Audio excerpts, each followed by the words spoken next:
The man said, "Where you from?" "From Honduras."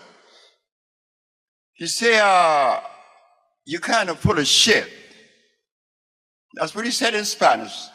"Estás lleno de mierda."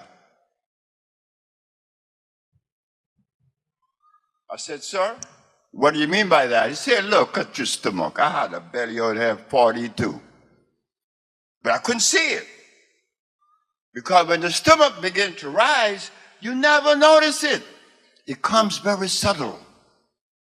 And you accept it because everybody else above you, your age, has one too."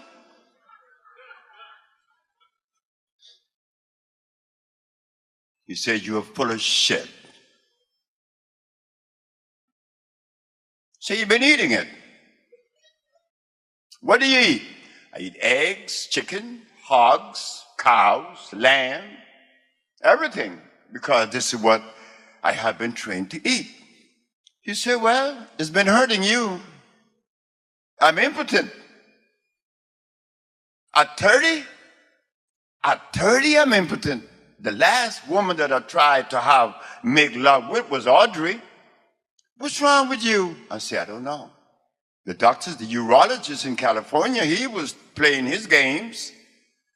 This Mexican came and said to me, "Stop eating. Stop eating." I said, "How long, a day?" He said, No. At least 90 days.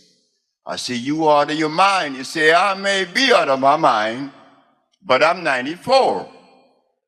But you are full of shit."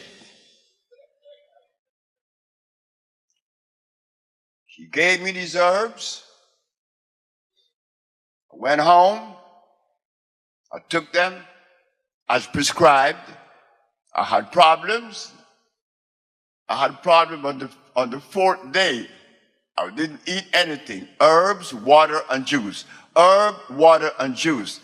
But then,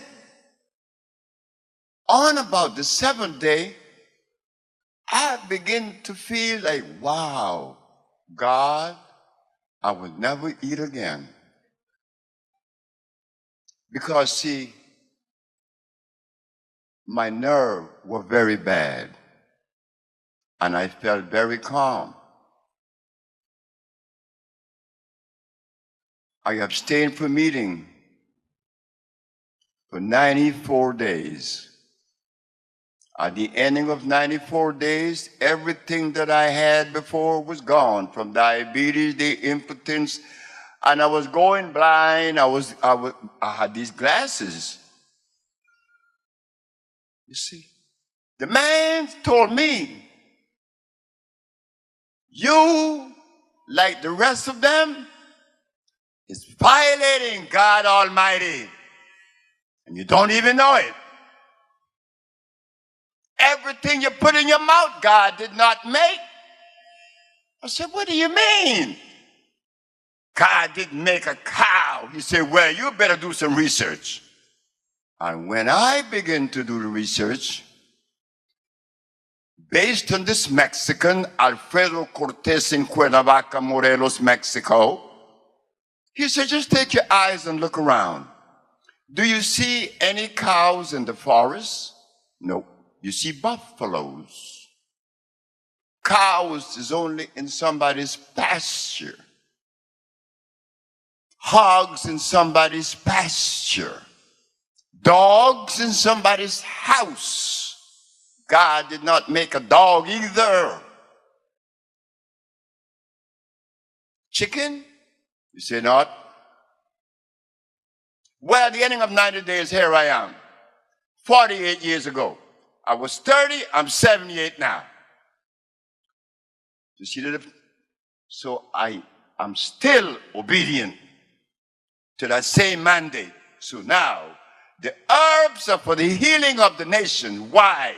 Why did God place that in the Bible? According to the Bible, these are the words of God. We're not going to question them. Of course not. Because we're not that smart, right? No. So now, if the herbs are for healing, when did it change? When did it change from the herbs to a carcinogenic chemical? And why? These questions should be asked. We have the right to question everything. Why not? After all, I'm the son of Africa. Who owns me? Tell me, who owns me? Nobody. Nobody owns me. I have the right like everybody else. And I, as a young boy,